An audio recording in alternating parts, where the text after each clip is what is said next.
जवाहर नवोदय विद्यालय कक्षा 6 में एडमिशन के लिए किस प्रकार से आपका सीटों का डिवाइडेशन होता है, किस तरीके से आरक्षण व्यवस्था होती है और कितने अंकों पर आपका सिलेक्शन होता है, इस वीडियो के माध्यम से आपको पूरी एक एक जानकारी दी जाएगी। तो वीडियो को आप जो है शेयर करेंगे, लाइक करेंगे और कमेंट्स में ये ज़रूर बता दीजिएगा कि आपके कितने मार्क्स बन रहे हैं। कितने मार्क्स से मेरा मतलब ये है कि कितने अंक आप लोगों के बन रहे हैं। काफ़ी लोगों को जो है अंकों की काउंटिंग का नहीं पता है, तो पहले मैं आपको बता दूं कि अंकों को आप जो है किस प्रकार से निकाल सकते हैं। अंकों की काउंटिंग का जो है निकालना कैसे आप जान सकते हैं इसको। तो कुल मिलाकर के 80 क्वेश्चंस आप लोगों के बीच आए थे और 80 क्वेश्चन जो थे 100 अंकों के थे। तो काफ़ी लोग जो है कमेंट्स में ये बता देते हैं कि हमारे जो है 80 में से 77 अंक हैं, तो वो अंक नहीं है, वो आपके क्वेश्चंस हैं। अंक यदि आपको बताने हैं तो 100 में से बताइएगा। और इसके लिए मैं आपको बता दूं, एक क्वेश्चंस के लिए यानी कि एक क्वेश्चंस जो है आपका वो है 1.25 मार्क्स का, यानी कि 1.25 अंक का एक आपका क्वेश्चंस है। ये मान करके चलिएगा यदि आपके जो हैं 80 में से 60 आपने क्वेश्चंस किए तो 60 की मल्टीप्लाई करेंगे 1/25 से, तो आपका जो निकल कर के आएगा तो वो निकल कर के आएगा यहाँ पर जो आपका एवरेज बनता है वो यहाँ पर 75 निकल कर के आएगा। तो 75 मार्क्स आपके माने जाएंगे 100 में से। तो ये जो है 100 में से मार्क्स आपके माने जाएंगे 75 यदि आप 60 क्वेश्चंस करते हो। यदि इसी तरीके से आप जो है आगे बढ़ते हो और क्वेश्चंस करते हो 80, तो 80 की मल्टीप्लाई करेंगे 1/25 से, तो आपका जो निकल कर के आएगा वो क्वेश्चन जो है आपने पूरे 80 के 80 किए और अंक आपको मिल कर के आएंगे 100। तो इस तरीके से अंक आप निकाल लीजिएगा, जितने भी आपके स्टूडेंट्स हैं या आपके बच्चे हैं या आप खुद स्वयं हैं, तो आप जो है एक क्वेश्चंस की इस तरीके से जितने भी आपने क्वेश्चंस किए हैं 1/1.25 से आप जो है उसकी मल्टीप्लाई कीजिएगा और अपने जो क्वेश्चंस के अंक आपके आए हैं वो कमेंट्स बॉक्स में आप मुझे बता दीजिएगा। अब देख लेते हैं आरक्षण की व्यवस्था किस प्रकार से है। एरिया और कैटेगरी के हिसाब से ये बनती है, लड़कियों के लिए अलग होती है और लड़कों के लिए अलग होती है। अब मैं सामान्य तौर पर जो गवर्नमेंट का निर्धारित मानक है आपका जो 79% नवोदय विद्यालय के लिए, वो ये व्यवस्था है कि एक विद्यालय में आपकी जो सीट है, काफ़ी विद्यालय हालांकि ऐसे भी हैं जिनमें सीटें जो हैं कम हैं, एक विद्यालय में क्लास 6 के लिए जो आपकी व्यवस्था है वो जो है यहाँ पर 80 सीट है। 80 सीट है तो 80 सीटों का डिवाइडेशन आपके बीच कैसे होता है, किस कैटेगरी को क्या मिलता है और किस कैटेगरी को कितनी सीटें मिलती हैं। तो यहाँ से आप निकल कर के आएंगे तो पहले तो मैं यहाँ पर 2 एरिया में आपको डिवाइडेशन करूँगा। एक होता है रूरल, रूरल का अर्थ होता है आपका ग्रामीण क्षेत्र। तो ग्रामीण क्षेत्र के जो स्टूडेंट्स हैं उनको मिलती है यहाँ पर 75% कोटा। 75% जो सीट हैं वो ग्रामीण क्षेत्र के लिए होती है। 75% में यदि सीटों की बात की जाए, यदि सीट आपकी जो है यहाँ पर 80 सीट बनती हैं तो 80 में से आपका जो 75% सीट हैं वो निकल कर के आती हैं 60 सीट। तो ये जो हम बात आपको बता रहे हैं 80 सीट के आधार पर बता रहे हैं, 80 सीट को आधार मानकर ये जो सारी की सारी व्यवस्था है आप लोगों के बीच वो बताई जा रही है। इसको आप जो है ध्यान से नोट्स करेंगे और वीडियो को लाइक कर लें, चैनल को सब्सक्राइब कर लें, क्योंकि सबसे पहले इंफॉर्मेशन आपको नवोदय विद्यालय की हमारे चैनल पर प्रोवाइड की जाएगी। तो यहाँ से सीट आपकी ग्रामीण क्षेत्र के लिए 75% बनती है और 60 सीट ये आपकी होती है। अब इन 60 सीटों में जो मैं आपको बता दूं कि आपकी जो यहाँ पर सीट होती हैं वो 66% जो है बॉयज़ के लिए, या आप जो कह सकते हो इसके लिए कंबाइन होती हैं। कंबाइन से मेरा मतलब ये है कि इसमें ऐसा नहीं है कि बॉयज़ ही केवल एडमिशन लेंगे, तो बॉयज़ इसलिए इसको कहा जाता है बॉयज़ प्लस गर्ल्स, इसमें दोनों ही एडमिशन ले सकते हैं।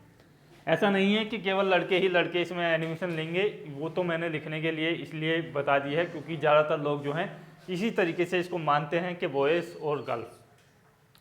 तो इसमें क्या है, दोनों का कंबाइन होता है कि चाहे लड़का हो या लड़की हो, जिसके मार्क्स ज़्यादा आएंगे उसका सिलेक्शन होगा।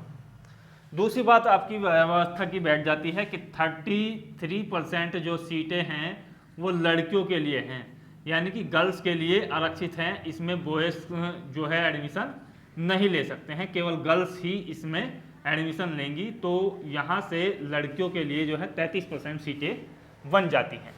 अब जो ग्रामीण क्षेत्र की बात की जाए, उसके बाद आपसे मैं बात करूँगा शहरी क्षेत्र की। तो शहरी क्षेत्र में आपका एरिया होता है, उसके लिए 25% सीट आपकी होती हैं। 25% सीट का मतलब ये है, यदि 80 में से बात की जाए तो 80 में से आपकी जो है 20 सीट निकलती हैं। 20 सीट होती हैं आपकी 80 में से। तो ये क्या है, ये आपका शहरी क्षेत्र के लिए होती है। अब ग्रामीण क्षेत्र की व्यवस्था जो थी वो इस प्रकार से थी। अब उसके बाद कैटेगरी की बारी आती है। तो कैटेगरी में आपकी जो है जनरल, ओबीसी, एससी, एसटी, विकलांग, इस तरीके की कैटेगरी आती हैं।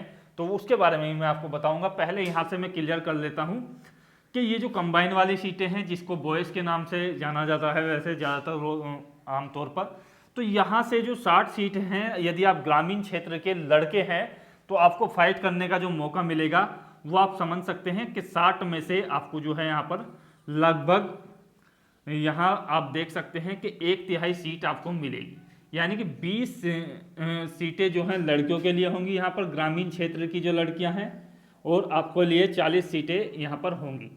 तो 40 सीटें ऐसी होंगी, इसमें लड़के और लड़कियाँ जिसके भी मार्क्स अधिक होंगे उनका नंबर आएगा। उसके बाद जो लड़कियाँ की जो सीट हैं 20 बची हुई हैं, उसमें क्या है, लड़कियों का नंबर आता है। तो यहाँ से आपकी ये सीट हो जाती है ग्रामीण क्षेत्र के लिए। अब बात कर लेते हैं शहरी क्षेत्र के लिए। तो शहरी क्षेत्र के जिन लोगों ने फॉर्म भरा हुआ है लड़कों के रूप में, तो वो आप यहाँ से समझ सकते हैं कि आपकी जो सीटें होती हैं वो यहाँ पर 13 से 14 सीट आपकी बनती हैं। ये विद्यालय के उस पर निर्भर करता है कि वो जो है, यदि आपके जो स्टूडेंट्स बनते हैं वो 14 स्टूडेंट्स आ जाते हैं अच्छे मार्क्स वाले, उनमें से 1 या 2 लड़की भी होती है तो कोई दिक्कत नहीं है। तो वहाँ से आप जो है 14 सीट इसको काउंट कर करके चलेंगे, और लगभग 6 सीट आपको जो है यहाँ पर मिलती हैं गर्ल्स के लिए, यदि आप शहरी क्षेत्र से हैं। तो ये तो डिवाइडेशन हो गया आपका एरिया के रूप में। अब एरिया के अलावा भी आपका डिवाइडेशन होता है, वो होता है देखिएगा यहाँ पर कैटेगरी के रूप में। अब कैटेगरी में मैं आपके लिए क्लियर कर दूँ कि यदि आप जो है ग्रामीण क्षेत्र से हैं तो कैटेगरी क्या होती है, जनरल होती है, ओबीसी होती है, एससी होती है, एसटी होती है, और आपका विकलांग होती है। विकलांग में मैंने लिख दिया है पीएच। तो इसमें कई तरीके के विकलांग होते हैं हालांकि, तो उनके लिए मैं यहाँ पर व्यवस्था कर दूँ तो 1 से 2 सीट, प्रत्येक 80 सीट में से 1 से 2 सीट होती है पीएच के लिए। अब इनकी जो व्यवस्था है वो 27% सीटें होती हैं ओबीसी के लिए, एससी के लिए जो सीटें होती हैं वो 21% होती हैं, और एसटी के लिए जो सीटें होती हैं वो 2% होती हैं। बाकी जो आपकी सीटें बचती हैं वो लगभग यहाँ पर 50% के आसपास। ये विकलांग जो है किसी भी कैटेगरी के हो सकते हैं, इनके लिए अलग सीट है। यदि ये मान करके चलिएगा कि आपके ज़िले में 80 सीट हैं, उसमें से 2 सीट जो है विकलांग के लिए है, यानी कि पीएच के लिए है, और इस पर जो है 1000 अभ्यर्थियों ने आवेदन किया है, तो आपको जो सीट मिलेगी ना 1000 में से, वो 2 सीटों के लिए आपको फाइट करनी पड़ेगी। और ये जो 2 सीट है ना, इसके लिए हो सकता है कि आपकी मेरिट जो है ओबीसी, एससी या जनरल से ऊपर चली जाए, या इसकी आमतौर पर हालांकि कम ही मेरिट रहती है, क्योंकि विकलांग अभ्यर्थी बहुत कम होते हैं और उनका जो मानसिक संतुलन है वो इतना अच्छा नहीं होता है, हीन भावना के शिकार होते हैं, जिसके कारण जो है उनको जो है सीट मिलने में आसानी हो जाती है। बाकी जो सीटें हैं आप मान करके चलिएगा कि 50% पर आपका जो है जनरल कैंडिडेट्स हैं। जनरल का मतलब ये नहीं है कि ओबीसी, एससी, एसटी या पीएच इसमें नहीं आएगा। इसमें जो है ऑल कैटेगरी आती हैं। ऑल कैटेगरी से मेरा मतलब ये है कि इसमें जो है ओबीसी भी आपका आएगा, एससी भी आपका आएगा, और एसटी भी आएगा। जिसके भी अधिक अंक होंगे वो पहले जो है जनरल सीट आपकी होंगी। ये मान करके चलिएगा जैसे आपकी 80 सीटें हैं, 80 में से आपकी जो है 40 सीट जो है जनरल की हैं। चाहे आप शहरी और ग्रामीण दोनों क्षेत्रों को मिला दिया जाए तो जनरल की सीट जो है 40 है। अब ये जो 40 हैं ये टॉप स्टूडेंट्स चुने जाएंगे। टॉप स्टूडेंट्स किसी भी कैटेगरी का हो सकता है, ये कोई बाउंडेशन नहीं है कि ओबीसी का बच्चा जो है ज़्यादा अंक नहीं ला सकता या एससी का नहीं ला सकता। तो इसमें टॉप चुने जाएंगे, चाहे वो एससी का हो, ओबीसी का हो या आपका जो है सामान्य का हो। तो ये जो है टॉप स्टूडेंट्स चुने जाएंगे 40। उसके बाद जो है ओबीसी की काउंटिंग होगी। ओबीसी की जो सीटें हैं वो 27% हैं। अब 27% में आप निकाल करके देखिएगा तो लगभग यहाँ पर आपकी जो सीटें बनती हैं वो यहाँ पर लगभग 20 से अधिक सीटें आपकी बन जाती हैं। तो 20 सीटें आप मान करके चलिएगा, तो 20 सीट पर ये ओबीसी की फिर मेरिट लगेगी। उसके बाद ओबीसी की कैटेगरी में कितने स्टूडेंट्स आवेदन करते हैं ये आप सभी जानते हैं कि सबसे ज़्यादा जो जातियाँ हैं वो ओबीसी के अंतर्गत ही आती हैं। फिर उसके बाद एससी की लगती है इसके बाद, और उसके बाद एसटी, और उसके बाद ये जो आपकी 1-2 सीट होती है पीएच के लिए उनकी कट ऑफ बनती है। इस तरीके से व्यवस्था होती है आरक्षण की। इससे पहले मैंने वीडियो में आपको जानकारी दे दी है कि कट ऑफ आपकी कितने क्वेश्चन पर बन रही है, कितने अंकों पर बन रही है। यदि आपको और अन्य वीडियो चाहिए तो आप कमेंट्स कीजिएगा, मैं आपके लिए वो व्यवस्था भी कर दूंगा। मिलते हैं अगले वीडियो में। जय हिंद, धन्यवाद, जय भारत।